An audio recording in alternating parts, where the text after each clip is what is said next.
Awas, hati-hati. Semua amal itu akan diikat dengan niatnya. Dengan niat itulah diberikan oleh Allah dua hal.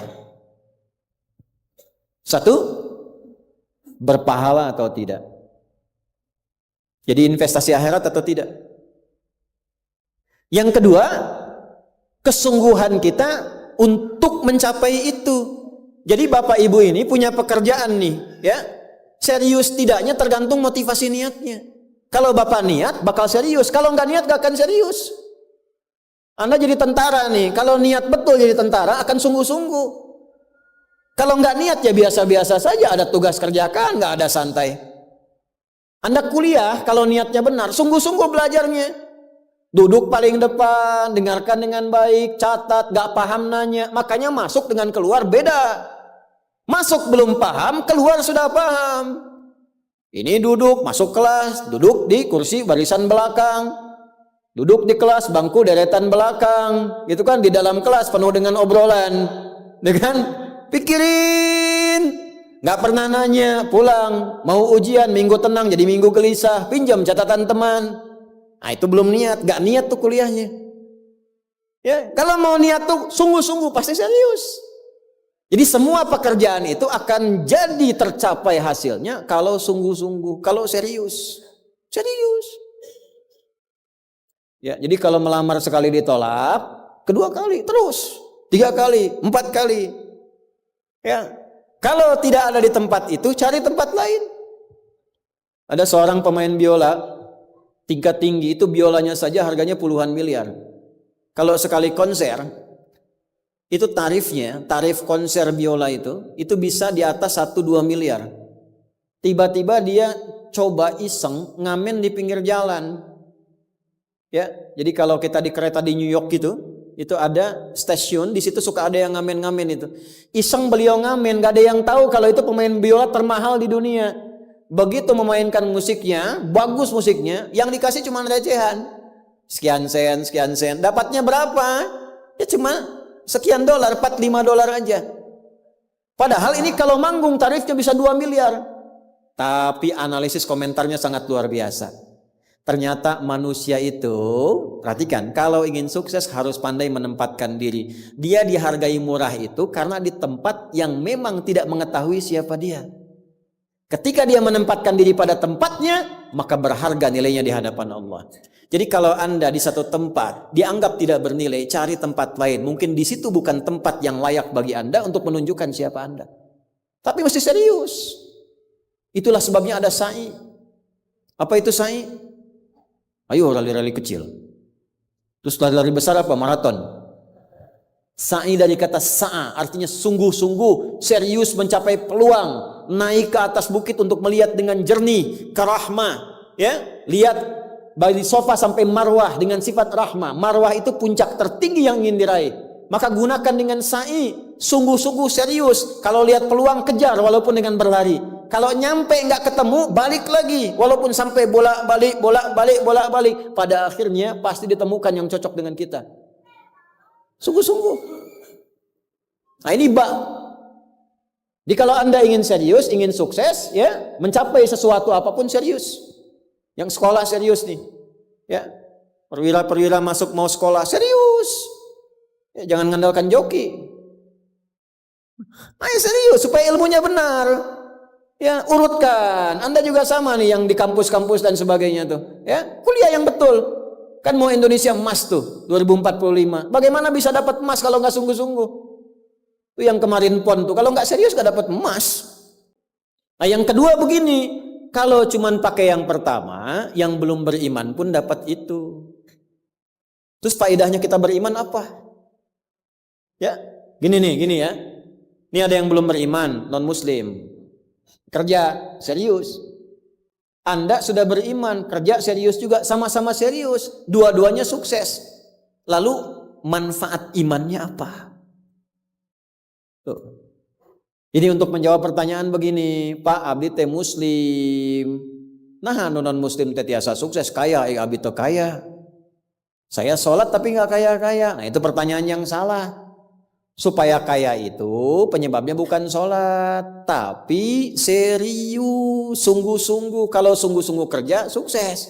Sungguh-sungguh belajar, sukses. Sholat itu, nah ini mendampingi kesuksesan dengan keberkahan. Kalau ingin berkah, sholat. Ingin nyaman, sholat. Sholat mendesain kesuksesan itu melahirkan falah, kebahagiaan yang mendamaikan. Makanya falah dalam bahasa Inggris definisinya success and happiness. Sukses dan bahagia. Balik ke sini, ke hadis tadi. Lalu apa manfaatnya di situ huruf ba itu? Niat itu apa? Merubah rutinitas menjadi ibadah. Ini yang mahal. Ini Pak, gini Pak ya. Bu. Ini apa Bu? Gelas. Isinya air. Fungsi air itu menghilangkan haus. Caranya minum. Tiap hari kita itu minum. Sesuatu yang dilakukan terus-menerus namanya rutin. Disifati jadi rutinitas. Minum itu rutinitas. Tidak minum bahaya buat ginjal. Minum kita. Tapi yang kedua begini, gimana caranya rutinitas itu jadi ibadah? Tuh, minum tapi jadi ibadah. Apa fungsinya ibadah? Supaya dapat bekal. Bekal buat apa? Bekal buat pindah. Pindah kemana? Pindah ke alam baru ketika meninggalkan dunia. Siapa yang akan hidup selamanya di dunia? Ayo angkat tangan. Gak ada. Orang terkuat di muka bumi Firaun. Jaringannya luas, tentaranya banyak, hartanya melimpah, supportnya tinggi. Tapi se-Firaun-Firaunnya tewas juga. Selesai. Nah, artinya apa? Kita akan meninggalkan ini karena kehidupannya sementara. Karena itu bagi orang yang sudah meninggalkan dunia, disebut diumumkan telah meninggal dunia. Nah kita punya iman kalau meninggal pindah kemana? Kan ditanya. Akal kita kan bertanya, ini pindah meninggal dunia, meninggalkan dunia pergi kemana? Kan belum pernah ada yang punya pengalaman ke situ balik lagi. Oh abdi tadi kadinya wih doi, enggak ada. Ya. Harus terjawab. Kalau tidak terjawab bingung kita ini. Harus terjawab. Yang bisa jawab itu siapa? Yang menciptakan kita. Tanggung jawab. Harus memberikan keterangan. Karena itu kalau ada kitab suci menerangkan dengan sempurna. Setelah di dunia ke sini keadaannya begini, bekalnya begini, dari situ ke sini prosesnya begini. Ini menunjukkan kitab suci itu benar dan sumbernya dari Sang Pencipta.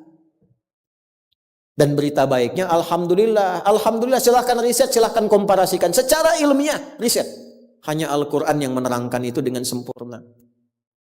Dari dunia pindahnya ke sini. Alamnya disebut dengan kubur. Pemisahnya disebut barzakh. Di dalamnya ada begini. Dijelaskan oleh Nabi rinci. Kalau begini, begini. Kalau begitu, begitu. Selesai itu nanti bertahap seperti ini. Terjadi kiamat begini. Rinci.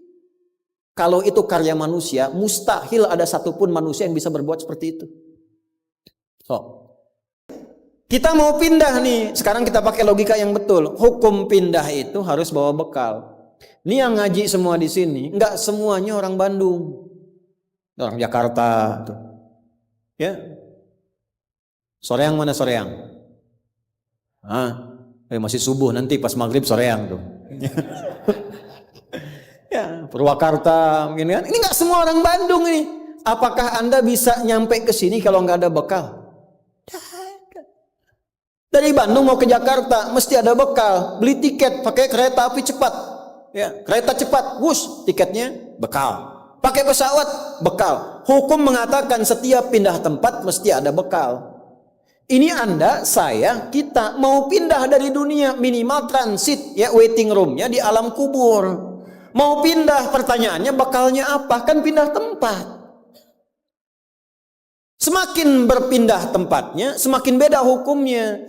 Ini kita di Indonesia mau transit ke Malaysia, apa dikira mata uangnya sama? Tidak, hukumnya pun nggak sama.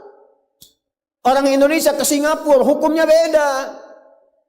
Oh bisa rapi, di jalan rapi, nggak ada buang sampah sembarangan, tuh kan? Pulang lagi ke Soreang, nggak bala deui gitu. Hukum beda, ketatnya nggak sama. Ke Amerika lebih jauh lagi, nggak laku rupiahnya, tukar dulu dari sini, baru dolarnya nyala. Pindah tempat beda hukum. Toilet di kota Bandung dengan toilet di Lebak Bulus bisa beda. Ya. Nih bang 1.000, kok 1.000 bang? 2.000. Biasanya juga 1.000. Anda di mana? Lebak Bulus. Sini Bandung pak. Ya, bisa beda hukum. Maka Anda jangan berharap di alam kubur itu hukumnya bisa sama dengan hukum di dunia. Pasti beda. Tetap pertanyaannya sama. Bekalnya apa? Cuman 2 lembar 2 kain. Ibu tambahan 1 bu, kerudung ibu 3 tuh. Makanya saya selalu mengatakan dengan bercanda tapi dalam, mohon maaf ini yang muslimah, berlatih pakai kerudung ya. Berdoa minta sama Allah supaya nanti tidak bikin malaikat mungkar nakir penasaran. Di dunia nggak berkerudung, begitu meninggal dikerudungin, ditaruh ke malaikat, ucu gening. Waktu di dunia teh kerudungan, nah udah jantan kerudungan. Man rabbuka, abi jamaah Ustaz Adi, namun belum sempurna hijrah. Pelan-pelan, jangan dihukumi dulu. Dia sujud itu sudah luar biasa. Dia belum taat pada satu bagian, tapi taat pada bagian yang lain. Kita doakan, support. Jangan langsung tiba-tiba, nggak taat, dosa, neraka. Nah, kamu neraka, kumaing wes. Repot kalau gitu tuh. Ya, balik lagi, dikembalikan pada kebiasaan, pada kebaikan. Nah, sekarang mau pindah ke alam kubur, bekalnya apa? Kan mesti jelas. Baju sudah beda, nggak bisa dibawa. Itu sudah fitrah, Pak. Bapak punya warisan banyak, ditinggal. Gak ada yang mau ikut, semua ditinggal. Anak-anak tuh sudah catat warisan bapak apa saja. Ibu sesayang-sayangnya gak akan ikut, bu. Bapak jangan tinggalkan saya. Terus kata yang nguburnya, ayo ibu mangga atau ibadah ngiringan, nanti aja. Akan masuk. Nah sekarang pertanyaannya bekalnya apa? Ini mesti terjawab. Kalau gak terjawab, gak lengkap agama itu. Apa fungsinya Tuhan di situ? Mesti menjelaskan. Nah di Islam itu dijelaskan. Bekal yang kita bawa pulang meninggalkan dunia itu, itulah yang disebut ibadah. Itu. Setiap dikerjakan ada poin ditulis. Poin itulah nama bekalnya. Namanya ajrun namanya. Lahum ajrun ghairu mamnun. Yang kita sebut dengan pahala. Yang menjadikan itu dapat, pahala itu diraih, bekal ibadah itu dapat, itulah niat. Itulah niat. Jadi pekerjaannya tidak berubah, rutinitas tetap jalan, minum tetap minum, kerja tetap kerja, makan tetap makan. Cuma dengan niat itu di saat yang sama cara minum itu langsung dinilai sebagai ibadah. Perintah Allah, malaikat tulis. Ya, berapa tulisnya? Sesuai kadar keikhlasannya, minimal 10. Itulah perbuatan yang dianggap benar sehingga konsepnya dunianya sukses, minum juga, haus hilang. Akhiratnya dapat pahala. Jadi dunianya sukses, akhirat sukses. Disebut baik, perbuatan baik yang dinilai sukses oleh Allah disebut hasanah namanya. Makanya kita berharap dunia jadi hasanah, akhirat dikonfirmasi hasanah itu jadi pahala. Maka kita berdoa, Al-Baqarah ayat 201, Rabbana atina fid dunya wa fil akhirati waqina. Apa tafsir hasanah terkait ibadah? Tafsir hasanah terkait ibadah pindah surat ke surat 6. Ayat berapa? 160. Man jaa bil hasanati falahu asyru amsalihha. Minimal kalau diniatkan jadi ibadah tulis 10. 10 itu yang disebut bekal pulang. Sebelum meninggal. Tampilkan nanti. Punten Pak ngetang nate sanes kieu nya 1 2 3 4 itu hitungan dunia. Cara menghitungnya 1 ke 2 500 tahun. 2 ke 3 500 tahun, 3 ke 4 500 tahun. Nanti semua itu diakumulasi, ditampilkanlah surga yang sesuai dengan pahala kita. Kapan ditampakkannya? Saat sakaratul maut sebelum meninggal. Sifat ibadahnya disebut, sifat orang yang rajin ibadah disebut abdun, jamaknya ibadun. Ketika mau meninggal ditampakkan, karena ditampakkan tenang dia. Nyawanya tenang, jiwanya nyaman. Sifat jiwa yang dilatih ibadah, saat latihan disebut tumakninah. Ruku anjeun, jangan dulu i'tidal sampai tumakninah. Sujud, jangan bangkit dulu sampai tumakninah. Kebiasaan tumakninah punya sifat namanya mutmainnah.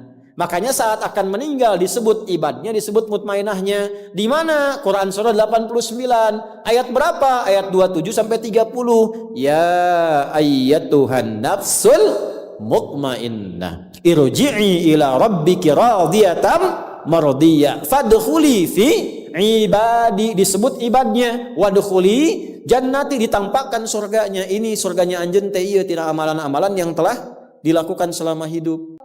Kalau yang nggak ada bekal, tampaknya yang jelek-jelek sesuai kebiasaannya. Ya. Kebiasaan dugem ditampakkan lenggel.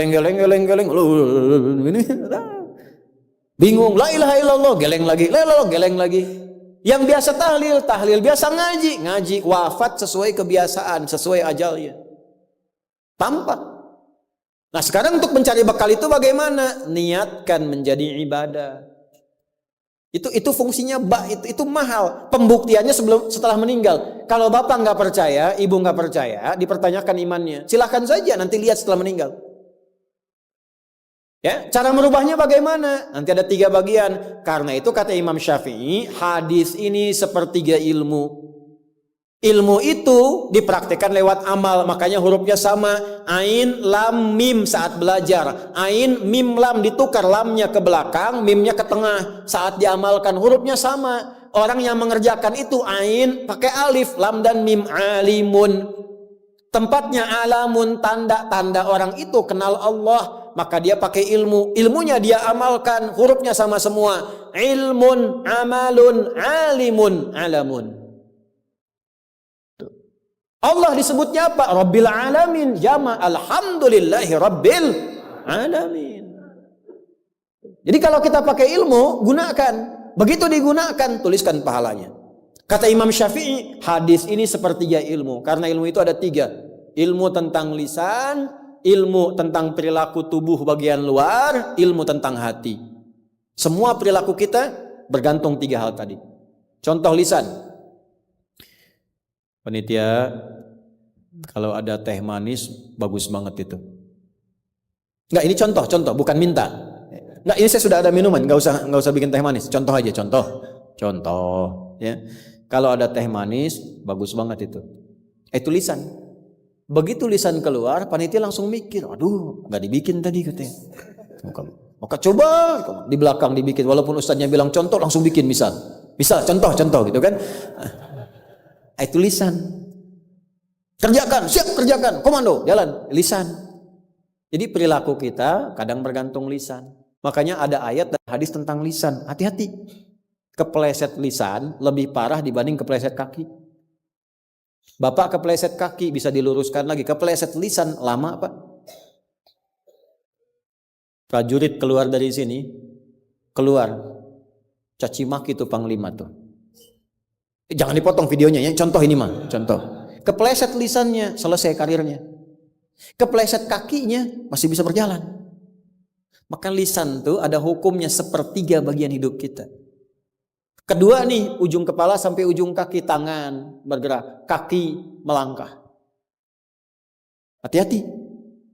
Itu semua ditentukan oleh apa? Ini kolbu, amalan hati. Bapak tahu dari mana kalau orang yang senyum itu senang pada Bapak? Bagaimana taunya?